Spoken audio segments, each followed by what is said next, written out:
Assalamualaikum warahmatullahi wabarakatuh.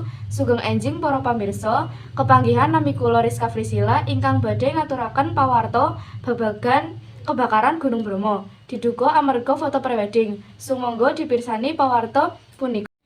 Gunung Bromo ing Jawa Timur kobongan ing dina Selasa tanggal 12 bulan Sanga taun 2023. Sore watara jam 4 miturut saksi mata kobongan kasebut diwiwiti saka kegiatan foto prewedding sing ditindakake pasangan penganten.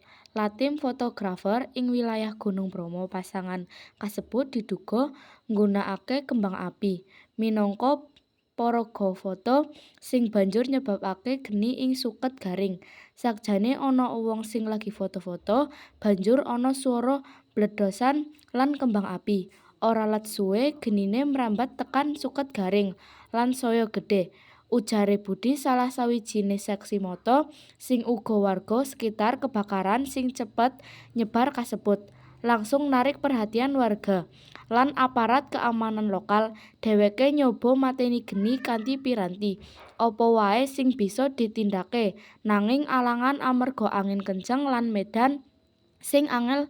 Kita keangelan nyedaki lokasi kobongan amarga dalane tajem lan lunyu, mung bisa nyiprotake banyu saka adohan, nanging ora mujarab amarga angin kenceng. Kuwatir yen geni bakal nyebar luwih amba, ujare Rudi salah sawijining petugas keamanan sauntara kuwi. Pasangan pengantin Latim fotografer sing dicurigai dadi penyebab kobonge bisa lolos saka lokasi kasebut.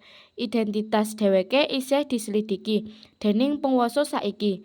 Kita nggoleki sapa wae sing melu kegiatan foto prewedding. Kita bakal mindak tegas maring para pelaku sing nyebabake kerusakan lingkungan ing Gunung Bromo, ujare Kapolres Malang AKBP Surya. Nganti kabar iki diumumake geni ing Gunung Bromo isih durung bisa dipateni. Ora ana laporan korban jiwa utawa kerugian materi amarga kedadian kasebut. Mekaten ingkang saged kawula aturaken menawi wonten kalebetan nyuwun pangapunten. Matur suwun. Wassalamualaikum warahmatullahi wabarakatuh.